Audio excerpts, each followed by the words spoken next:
आखिर जिस बात का डर था महाराष्ट्र के नागपुर में वही हो गया। औरंगजेब के नाम पर शुरू हुई सियासत हिंसा तक पहुंच गई। महाराष्ट्र में अबू आजमी के बयान से शुरू हुआ ये विवाद भारतीय जनता पार्टी के नेताओं की बयानबाजी ने दंगों तक पहुंचा दिया। महाराष्ट्र का नागपुर जिला जो अमन और सुकून के लिए पहचाना जाता था वो दंगों की चपेट में आ गया। बीती रात यानी कि सोमवार की रात 8:30 बजे नागपुर के महाल इलाके में उस वक्त हिंसा भड़क गई जब बजरंग दल और विश्व हिंदू परिषद के लोग औरंगजेब की कब्र हटाए जाने की मांग को लेकर धरना प्रदर्शन कर रहे थे। इस दौरान ये अफवाह फैली कि प्रदर्शन में एक धार्मिक चादर को भी जलाया गया है। ये अफवाह फैलने के बाद मुस्लिम समुदाय के लोग नाराज हो गए और कई इलाकों में दो समुदायों के बीच में झड़प शुरू हो गई। वीडियो में आप देख सकते हैं कि किस तरह का हिंसा का मंजर है। मीडिया रिपोर्ट्स के मुताबिक इस हिंसा में किसी की मौत की खबर नहीं है, लेकिन 50 से अधिक लोग घायल हो गए हैं, जिनमें 10 दंगा विरोधी कमांडो, 2 वरिष्ठ पुलिस अधिकारी और 2 दमकल विभाग के कर्मचारी गंभीर रूप से घायल हो गए हैं। भीड़ ने कई गाड़ियों को, पुलिस वाहनों और बुलडोजरों को भी आग लगा दी। पुलिस ने कम से कम 50 लोगों को हिरासत में लिया है। शहर के कई हिस्सों में कर्फ्यू लगा दिया गया है। नागपुर में 11 इलाकों में, जिनमें कोतवाली, गणेशपेट तहसील, लकड़गंज, पचपावली, शांतिनगर, शक्करदरा, नंदनवन, इमामबाड़ा, यशोधरा नगर और कपिल नगर में कर्फ्यू लगा दिया गया है। लेकिन सवाल यह है कि आखिर इस हिंसा के पीछे असली मास्टरमाइंड कौन है, किसकी साजिश से हुआ है ये दंगा। महाराष्ट्र के मुख्यमंत्री देवेंद्र फडणवीस ने 18 मार्च को एक बयान में कहा कि सरकार औरंगजेब की विरासत का महिमा मंडन करने के प्रयासों की अनुमति नहीं देगी। उन्होंने कहा यह दुर्भाग्यपूर्ण है कि सरकार को औरंगजेब के अत्याचारों के इतिहास के बावजूद उसकी कब्र की सुरक्षा की जिम्मेदारी लेनी पड़ रही है। इसके अलावा फडणवीस ने यह भी कहा कि हाल ही में रिलीज हुई फिल्म छावा का जिक्र करते हुए उन्होंने कहा कि इस फिल्म ने औरंगजेब के खिलाफ लोगों के गुस्से को भड़का दिया है, जिससे नागपुर में हिंसा हुई। उन्होंने कहा कि नागपुर की हिंसा एक सोची समझी साजिश लगती है और पुलिस पर हमले बर्दाश्त नहीं किए जाएंगे। वहीं उप मुख्यमंत्री एकनाथ शिंदे ने औरंगजेब का समर्थन करने वालों को देशद्रोही करार दिया है। उन्होंने कहा कि जो लोग औरंगजेब का महिमा मंडन करते हैं वे देशद्रोही हैं। शिंदे ने कहा कि औरंगजेब ने छत्रपति शिवाजी महाराज के राज्य को नुकसान पहुंचाने की कोशिश की थी और संभाजी महाराज को क्रूरता से मारा था। ऐसे व्यक्ति का महिमा मंडन करने वाले देशद्रोही हैं। इन बयानों से स्पष्ट है कि महाराष्ट्र सरकार औरंगजेब के खिलाफ सख्त रुख अपनाए हुए है।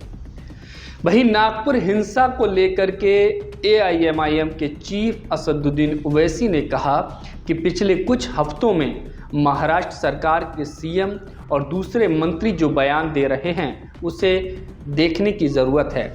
सबसे ज़्यादा भड़काऊ बयान सरकार की तरफ से आ रहे हैं।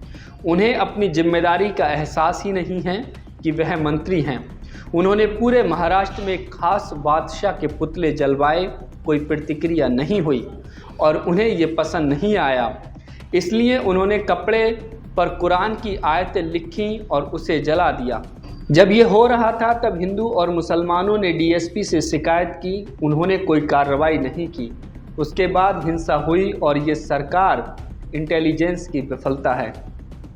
वहीं शिवसेना नेता संजय राउत ने कहा नागपुर में हिंसा होने का कोई कारण नहीं है, यहीं पर RSS का मुख्यालय है, ये देवेंद्र जी का निर्वाचन क्षेत्र भी है, वहाँ हिंसा फैलाने की हिम्मत कौन कर सकता है। हिंदुओं को डराने, अपने ही लोगों से उन पर हमला करवाने और फिर उन्हें भड़काकर दंगों में शामिल करने का ये पैटर्न नया है। वहीं नागपुर हिंसा पर शिवसेना UBT नेता आदित्य ठाकरे ने तो यहाँ तक कह दिया कि मेरा अंदाजा है कि भाजपा महाराष्ट्र को मणिपुर बनाना चाहती है। दोस्तों, इस मामले की शुरुआत होती है समाजवादी पार्टी के विधायक अबू आजमी के उस बयान से जिसमें उन्होंने औरंगजेब की तारीफ की थी।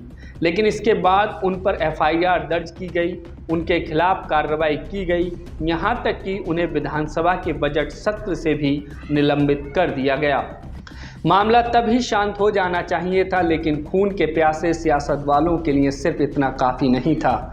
वे चाहते हैं कि जब तक बस्तियों में आग ना लगे, जब तक खून खराबा ना हो, तब तक उनकी सियासत कैसे मजबूत होगी। और उसी का नतीजा है कि मामूली से विवाद में किस तरह हिंसा भड़क गई, ताकि लोगों का ध्यान उनके बुनियादी मुद्दों से हटा दिया जाए। शुरुआत तो महाराष्ट्र के नागपुर से हुई है, लेकिन ये देखना होगा कि इस आग की लपटें कहाँ तक पहुँचती हैं। हालांकि पुलिस का कहना है कि फिलहाल नागपुर में शांति कायम कर दी गई है। हिंसा प्रभावित क्षेत्रों में भारी तादाद में पुलिस फोर्स तैनात है। किसी को भी घर से निकलने की इजाज़त नहीं है और पुलिस का ऐसा दावा है कि दंगा के आरोपियों को चिन्हित कर उनकी गिरफ्तारियां की जा रही हैं। लेकिन सबसे महत्वपूर्ण सवाल ये है कि जब सूबे के मुख्यमंत्री देवेंद्र फडणवीस या दूसरे मंत्री एकनाथ शिंदे जैसे लोग खुद औरंगजेब के बारे में ऐसी टिप्पणी करेंगे जिससे कि समाज में माहौल खराब होने की संभावना या आशंका रहेगी, तो फिर कानून व्यवस्था कौन संभालेगा और समाज में शांति स्थापित कौन करेगा। हालांकि हमारी आप सबसे अपील है कि इतिहास के इस तरह के मुद्दों पर संयम से बात करें और हिंसा से दूर रहें। इस तरह के विवादों में उलझने से आपके बच्चों का भविष्य नहीं सुधर जाएगा और जो बुनियादी मुद्दे हैं, शिक्षा, रोजगार, स्वास्थ्य, महंगाई, इनका समाधान नहीं निकल पाएगा। तो बुनियादी मुद्दों पर अपना विमर्श केंद्रित करें और समाज में प्रेम, भाईचारा, सद्भावना कायम करें, क्योंकि सियासत करने वाले चंद वोटों की गुटबाजी के लिए आपके और हमारे घर का सुकून खा जाएंगे, आपका रोजगार खा जाएंगे, आपकी खुशियां खा जाएंगे। इसलिए सावधान रहिए, सतर्क रहिए। निजाम देश में माहौल बिगाड़ने में लगा हुआ है। ऐसे में ज़रूरी है कि आप खुद अपने विवेक का इस्तेमाल करें और बेवजह के मुद्दों पर अपनी एनर्जी, अपना टाइम खराब ना करें। तो फिलहाल इस वीडियो में सिर्फ इतना ही। आप लोगों की क्या राय है कमेंट करके ज़रूर बताएं। चैनल पर अगर आप नए हैं तो प्लीज़ चैनल को सब्सक्राइब कीजिए, वीडियो को लाइक कीजिए, शेयर कीजिएगा। शुक्रिया, आदाब, सत श्री अकाल, जय भीम, जोहार।